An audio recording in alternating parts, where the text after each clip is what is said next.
Welcome to day 25 of our virtual learning together. Before we begin our lesson today, you need to sign in. Please grab a pencil and a ruler, make another line on your sign-in sheet, and write your last name with one capital letter and the rest lowercase. Do that first and meet me right back here. Great, you're all signed in and ready for our lesson today. I have a question for you. Who knows what this is? Have you ever seen this? These are tools we use to measure how long something is. Guess what we're going to do today? We are going to measure. But we are not going to use these items to measure. Oh no, we are going to be creative. We are going to use a non-standard unit of measure of items you can find around the house. So you may use blocks to measure. Miss Jessica's going to use these little, they're beads. I found them in my craft supplies. I'm going to use these to measure because I have a whole bunch of them that I could stack up. So you could use blocks, you could use Legos or Duplos, you could even use paper clips to measure. You could line up your paper clips to see how long something is. So you are going to find an item that you have a lot of, because that's going to be the thing that we're going to use to measure how long things are that we find around the house, okay? So the first thing I want you to do is go find a non-standard unit of measure. Paper clips, blocks, toothpicks. Ready? Go! Super! So now you have your non-standard unit of measure. You know what you're going to use, what tool you're going to use to measure. Now you need to go around the house and collect 10 things to measure. I'm going to show you some of the things that I collected. A pencil, a spoon, a rubber ducky, Lego minifig, a pirate, a pretty pink pencil, glue bottle, car, scissors, and a book. Those are all the things I'm going to measure today. Now it's your turn. Go find 10 things. And parents, please help them find a variety of different lengths based on their non-standard unit of measure. So you don't want everything measured the exact same. Now I'm going to show you how to measure. So Miss Jessica's going to use this tape again, but moms could just draw you a line on a piece of paper. You need to have some sort of way that you know where you're going to start your measuring, okay? So Miss Jessica's going to put this tape right down here, okay? Now I know, see the top of my tape line? That's where the bottom of my item goes. So let's start with this little pencil here, okay?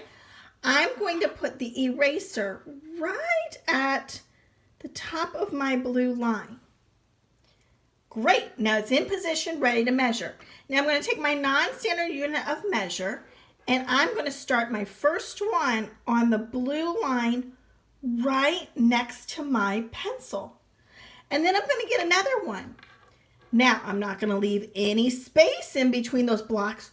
Those blocks need to be touching. Did it.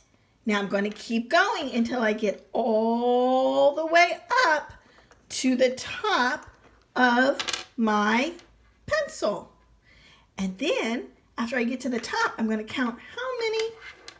Oopsie. That happens too. That's why it's good to have a spot where we know where to start. I think I might be able to do one more. Great, so I started my pencil right on that blue line, and I started my unit of measure right on the blue line, right next to it. Now I'm going to count up how many blocks tall my pencil is. 1, 2, 3, 4, 5, 6. My pencil is 6 blocks tall. Let's do another one. Let's try a spoon. Do I do it like that? Oh no. Do I measure it like this? Oh no. The end of my spoon has to come where? Right to where my blue line starts. Now I'm going to speed up my video while you watch me use my blocks to measure. The first one started right down here at my blue tape. All right, now I'm going to speed it up. Blue line, let's count up how many blocks tall my spoon is. Ready? Count with me. 1, 2, 3, 4, 5, 6, 7, 8, 9, 10. My spoon is 10 blocks long.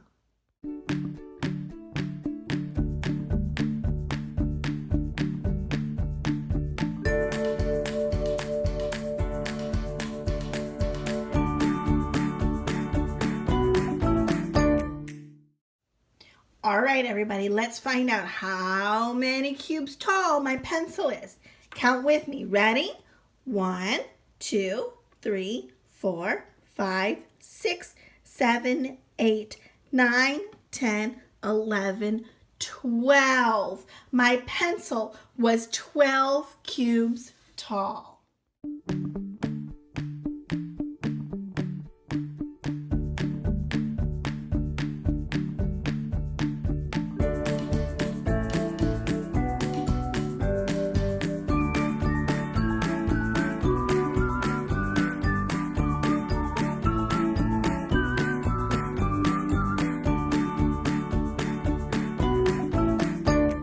Okay, friends, now these are the first 3 items that we measured.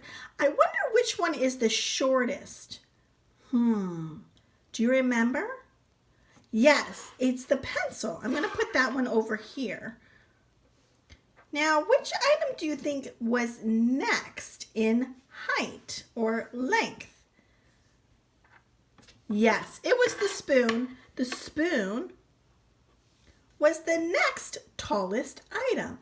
And our last one was our unsharpened pencil. This was the shortest, then the spoon, and this was the longest. Good measuring, friends. Now I want you to pick 3 of those items, and I want you to put those 3 items on your tape line or on your black line that Mommy drew on a piece of paper, and I want you to put them in order from shortest to longest. All right, friends, now I'd like you to share one of those things with me. So go choose one of your items, put your unit of measure next to it, and then get a sticky note. And after you count how tall it is, I want you to write that number on the sticky note and leave it. Then have Mommy help you take a picture of your item and your unit of measure with your sticky note and send it to Miss Jessica so I can see how well you did on this measuring lesson. Good job today, mathematicians. Alrighty, let me talk to moms and dads for just a minute. Okay, parents, as you can see, I did not use a ruler or a tape measure or a yardstick. We are working with non-standard units of measure. I am not concerned that they know inches and centimeters at this point. We are using an item as a unit of measure, and whatever that item is that they choose needs to remain consistent over all of the things that they measure. So I would like you to encourage them not to use maybe Duplos to measure one item and paper clips to measure another item and toothpicks to measure a big one. Whatever unit of measure they choose, that remains consistent for all 10 things that they're going to measure. Now, if they enjoy the activity and they want to continue to do it with a different unit of measure, you may do that, but then that new unit of measure remains constant for all of the items that you're going to measure. Does that make sense? JK friends, you did such a good job today. I wonder what else you could measure around the house. Good work, and I will see you tomorrow. Bye-bye.